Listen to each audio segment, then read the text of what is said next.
اعوذ باللہ من الشیطان الرجیم بسم اللہ الرحمن الرحیم۔ پیارے بچوں السلام علیکم۔ آج ہمارا ٹاپک ہے امیون سسٹم۔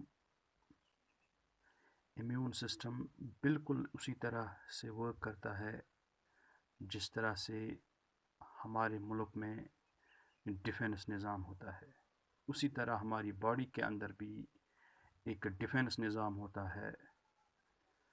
جیسے اگر ٹینک کی لڑائی ہو تو ٹینک کی لڑائی میں ٹینک ہی انوالو ہوتے ہیں، اسی طرح سے اگر بندوق کی لڑائی ہو تو بندوق سے لڑنے والے کے لیے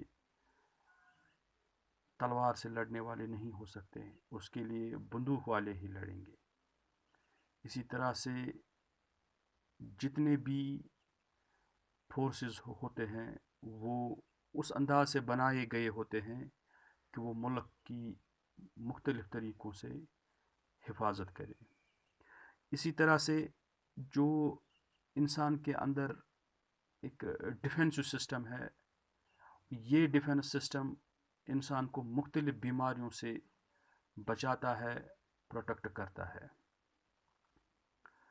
اگر ڈیفینیشن دیکھیں ہم امیون سسٹم کا تو ہم اس کو اس طرح سے ڈیفائن کر سکتے ہیں: immune system consists of different types of cells and organs which protect our body against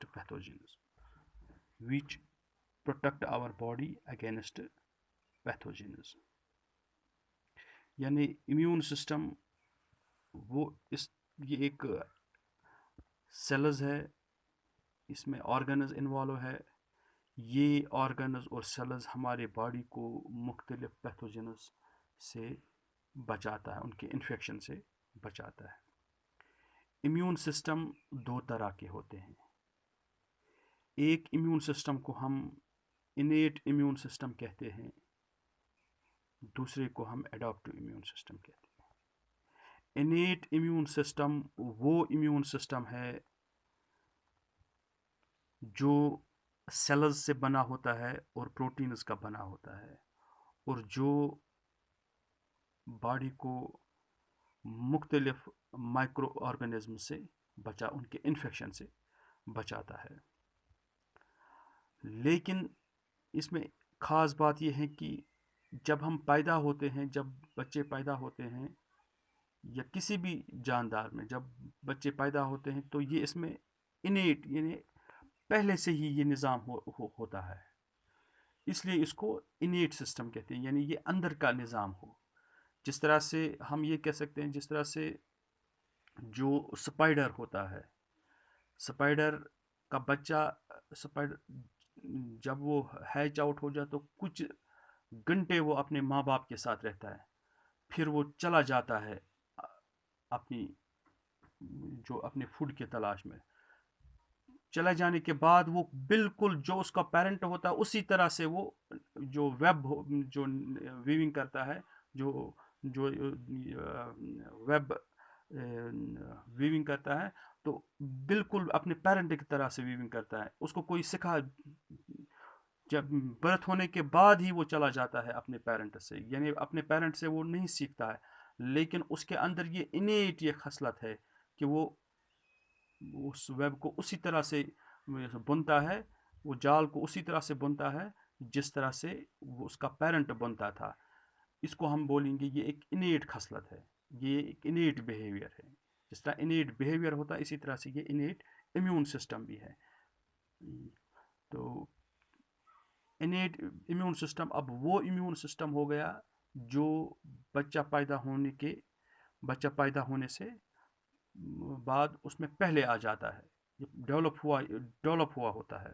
اس کو ہم یہ مائکروبز، پیتھوجنز، پیراسائٹس اس سے باڈی کو بچاتا ہے، اور یہ at the time of birth اس میں پریزنٹ ہوتا ہے۔ دوسرا ہوتا ہے اڈاپٹیو امیون سسٹم۔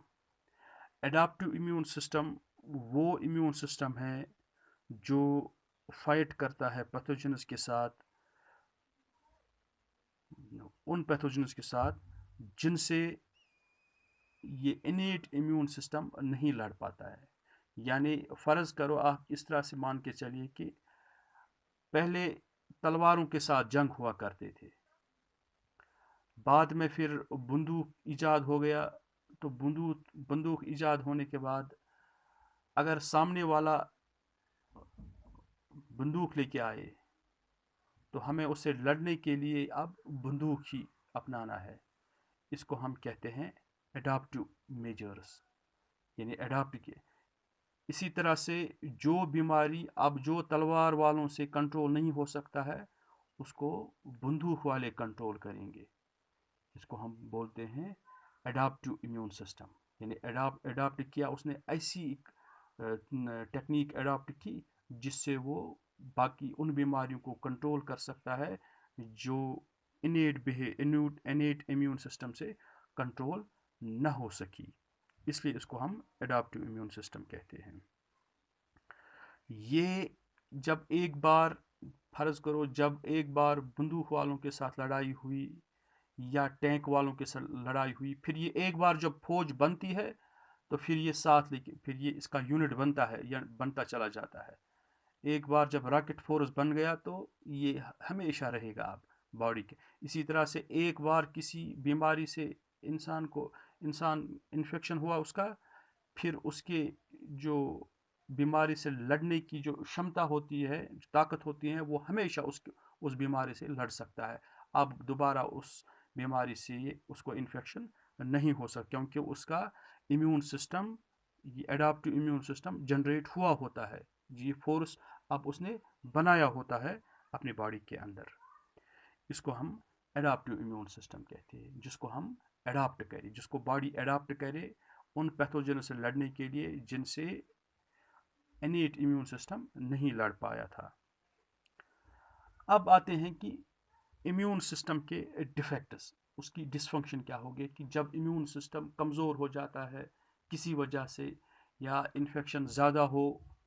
جس طرح سے ملیریا ہم نے پڑھا، ملیریا میں اتنا زیادہ انفیکشن ہوتا ہے کہ امیون ریسپانس کر ہی نہیں سکتا ہے. اگر امیون سسٹم جیسے 10 فوجی ایک سال میں تیار کر سکتا ہے، لیکن وہاں سے 1,00,000 آ سکتا ہے.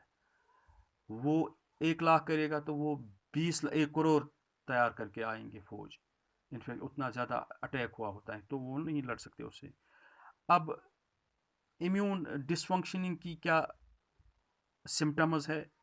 باؤل ڈس آرڈرز، یعنی باؤل ڈس آرڈرز مختلف ڈس آرڈرز آتے ہیں.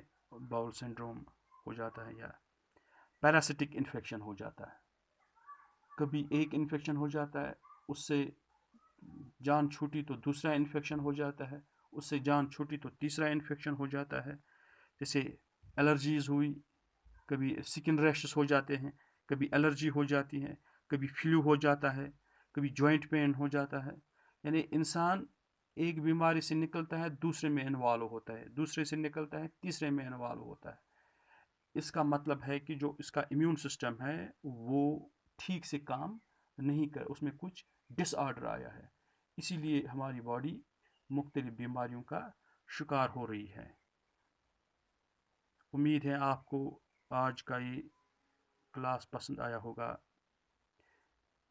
اجازت دیجیے. اللہ حافظ. السلام علیکم.